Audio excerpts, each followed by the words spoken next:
অসুস্থ হার ভেঙে গেছে বাড়ি বয়স্ক শিক্ষক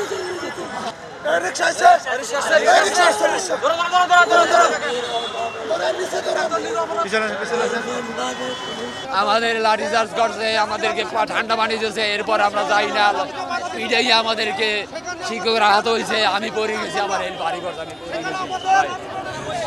আমরা তো আজকের থেকে আমরা রাখে বলেছি, আমাদের কোনো খোঁজখবর রাখে না এই সরকার। আমরা তাদের উদ্দেশ্যে আমাদের ন্যায্য দাবি, আমাদের একটা মাত্র দোষ, আমরা শিক্ষক নামের কলঙ্ক।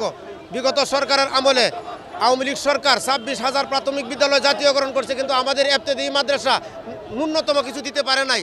আমরা শুধু আমাদের ন্যায্য অধিকার চাওয়ার জন্য আজকে প্রধান উপদেষ্টার কার্যালয়ে আসছিলাম। আসার পরে পুলিশ আমাদেরকে টিয়ার সেল, ককটেল এবং পুলিশ লাঠি চার্জ করছে এবং আমাদের যে আজকের আন্দোলন কমিটির যে সদস্য সচিব আলামিন ভাই, তাকে বেপরক মারধর করছে, সে মুহূর্ত অবস্থায় আছে।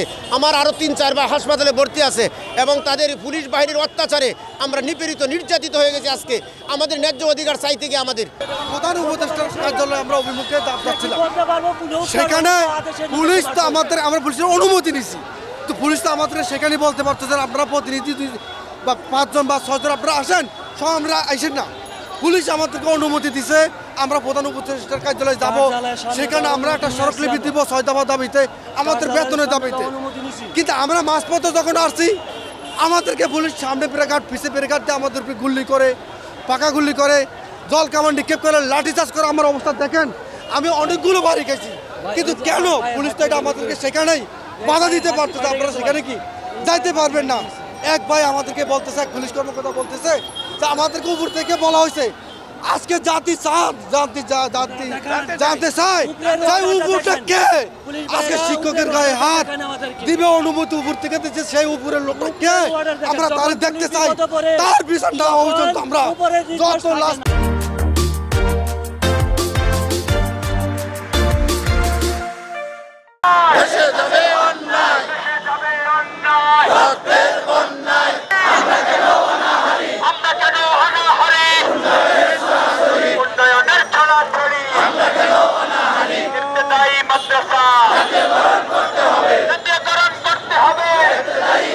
আমরা গত 19 তারিখ থেকে জাতীয় প্রেস ক্লাবের সামনে আমাদের বেতন ভাতার ন্যায্য অধিকার দাবির আদায়ের জন্য অবস্থান নেওয়ার হচ্ছে। এই পর্যন্ত আমাদের 6 জন প্রতিনিধি শিক্ষামন্ত্রী গেছে, শিক্ষকদের দেখা করছে, শিক্ষক সচিব দেখা করছে, তারা আমাদের কাছে আসে নাই। এবং এই 8 দিনের মধ্যে মাননীয় শিক্ষা উপদেষ্টাকে প্রধান উপদেষ্টার কাছ থেকেও কোনো লোক আসে নাই বা সাড়া দেয় নাই। যার কারণে আমরা আজকে আমাদের মিছিল সহকারে প্রধান উপদেষ্টার কার্যালয়ে রওনা হয়েছিলাম। শাহবাগ মোড়ে আসার পর আমাদেরকে বাধা দেয়, বাধা দেওয়ার এক পর্যায়ে পুলিশ আমাদের দর্শকদের এক পর্যায়ে আমাদের লাঠিচার্জ করে এবং জল কামান নিক্ষেপ করে। এই অবস্থায় আমাদেরকে এখন বলা হচ্ছে যে আপনারা স্মারকলিপিতে যাবেন কিনা। আমি পরিষ্কার বলেছি যে আমরা স্মারকলিপিতে যাবো না। আমাদের যে আলোচনা হয়, আলোচনার টেবিলে আমরা বসতে পারি, শুধু স্মারকলিপি দেবো না। কারণ এই 1984 সন থেকে 2024 এই 40 বছর আমরা অনেকবার স্মারকলিপি দিয়েছি, অনেক কথা স্মারকলিপি পড়ে থাকে, কোনো কাজ হয় না।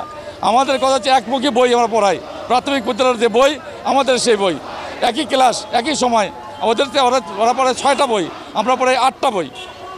একমুখী শিক্ষা পড়াই, একমুখী নীতি সব কিছু করবো, অথচ একটা জাতীয়করণ হবে আর আমরা বেতন পাবো না, বৈষম্য শিক্ষা থাকবো। আমাদের আরেকটা কথা হচ্ছে একটাই, যে বর্তমান যে উপদেষ্টা উনি বৈষম্যবিহীন বাংলাদেশ গড়বে বিধে শপথ দিয়েছে।